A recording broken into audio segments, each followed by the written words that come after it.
Latsinggero. Ano pa? Marites din si Papa? Ito ulit yun.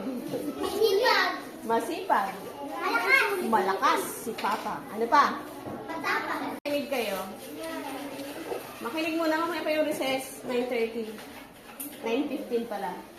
Ngayon may ibibigay ako sa inyong mga litan. May ibibigay ako mga salita ayon sa pangalan. Pero, ang gagawin nyo ay ilalarawan nyo siya. Nakuha po? Ilalarawan nyo ang ibibigay kong salita. Genard. Halimbawa, ako muna mabigay. Halimbawa, sa mangga. Ilalarawan ko ang mangga. Ang mangga ay maasim. Minsan matamis. At ito ay kapag dilaw, ito ay matamis. Kapag ito ay berde, ito ay maasim. Nakuha po? Kaya ang magbibigay ng paglalarawan, ilarawan nyo lang. Hindi kailangan sa pangungusap. Parirada. Ulitin ko, halimbawa sa mangga. Ang mangga ay kulay, sasabihin ko, mangga. Tapos kayo ang magbibigay ng paglalarawan. Sasabihin nyo, berde, maasim, dilaw, matamis. Nakuha po? Sige. Mansanas. Pula. Matamis.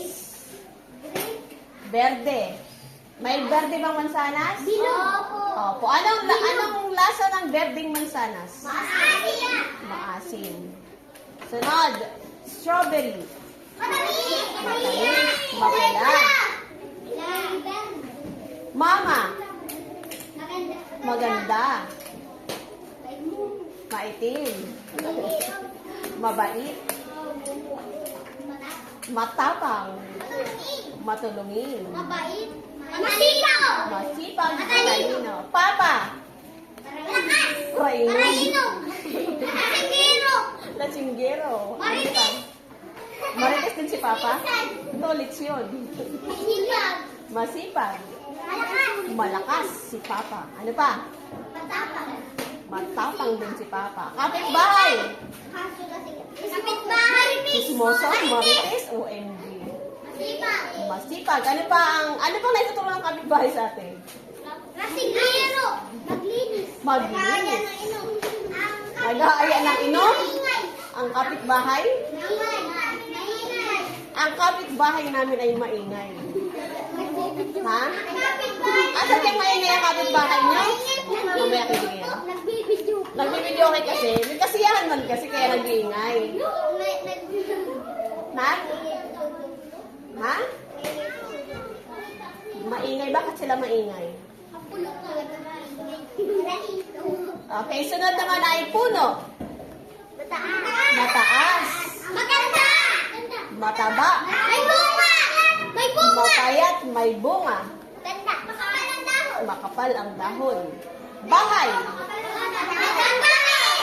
Isa-isa lang. Isa-isa lang. Ang bahay ay malaki. Ay maganda. Malawak. Ano kayong bahay niyo? Palasyo? Ang bahay ay maliit. Ang bahay ay madumi. Malinis. Mataas. Sunod, paaralan. Ang paaralan ay madumi. Nakakahiya naman. May electric fan. Mainit at linis. Maliit? Mana? Ang paaralan ay? Mabanas. Mabanas ba dito?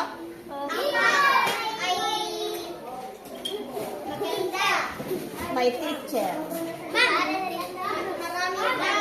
Ang paaralan ay malinis.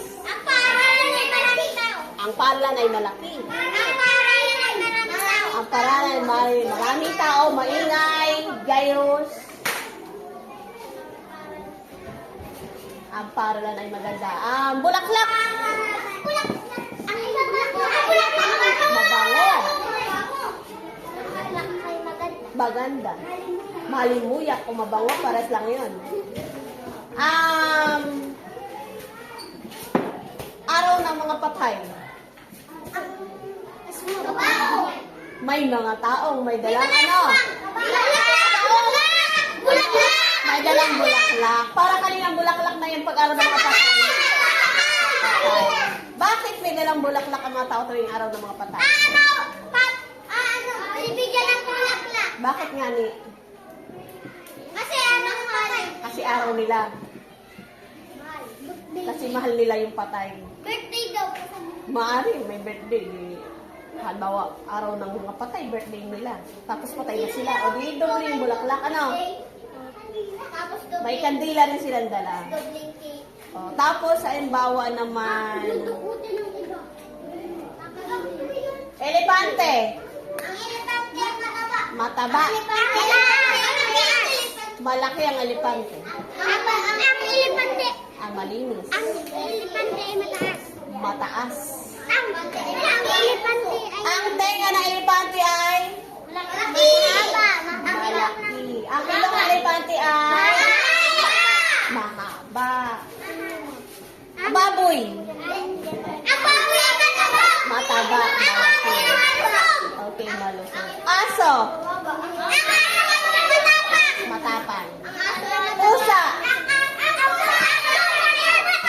Ang pusa ay nangangarapot. Ano yung katangian ng pusa? Maano sila? Mabalahibo. Ang ibon. Naglilipat. Maano katangian ng ibon? Malalahibo. Mabalahibo. Makulay ba sila? Oo.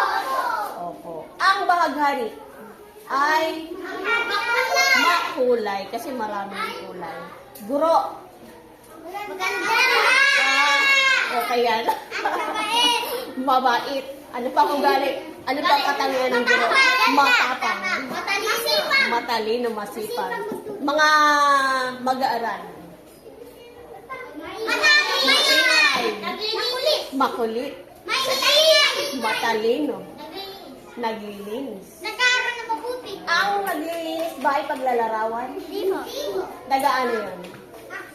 Action word yun. Nag-aaral na mabuti. Nag-aaral ng